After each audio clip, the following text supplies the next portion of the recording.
uma cena muito comum nos dias mais quentes. A garrafinha virou uma companheira inseparável neste calorão. Beber água é fundamental para ficar longe da desidratação. Normalmente a gente preconiza 2 litros de água por dia, mas aí a gente aumenta um pouco essa oferta para 2,5 litros, 3 litros de água.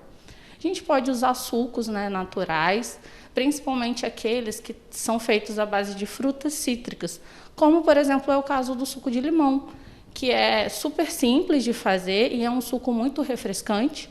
E aí a gente tem a questão da vitamina C, que nesse tempo que a gente vem passando aí de Covid, surto de influenza, a vitamina C é muito importante para o nosso sistema imunológico. A temperatura mais alta faz com que o corpo perca líquido. Por isso é importante ingerir mais bebida para repor o que é perdido com o suor. Nesses dias de calor intenso, também é necessário prestar atenção nos sinais que o corpo dá, principalmente as crianças e os idosos, que são os que mais sofrem com as altas temperaturas. As crianças é mais com a questão da sinalização de sede e elas ficam mais apáticas, cansaço físico mesmo. A pessoa fica mais letárgica, fica cansada.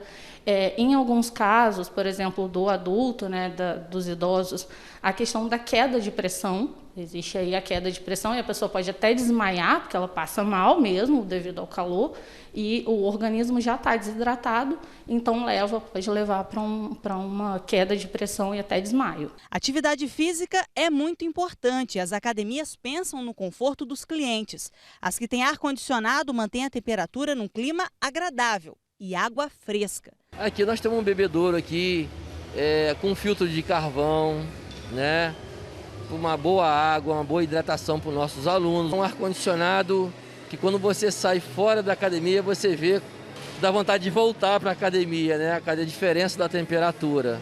O ideal é fazer exercícios pela manhã ou no início da noite, períodos do dia que estão mais frescos. Para melhor qualidade de vida, os treinos devem ser mantidos durante todo o ano. Ele não responde como você estivesse fazendo uma atividade física anual, gradativa, para você devagarzinho ir aumentando a sua frequência e também o seu tipo de atividade física mais perto do verão.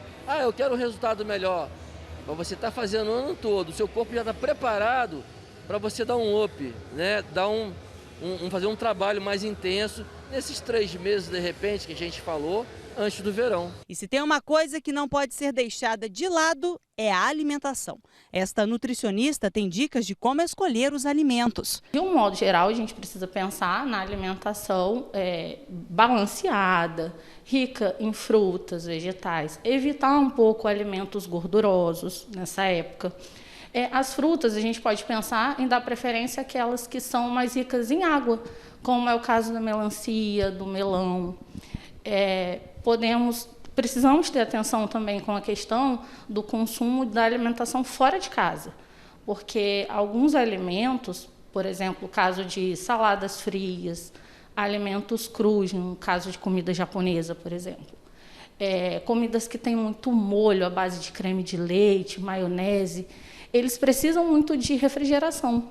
E se eles não tiverem refrigerados adequadamente, ao consumi-los, essas pessoas correm o risco de ter uma infecção intestinal.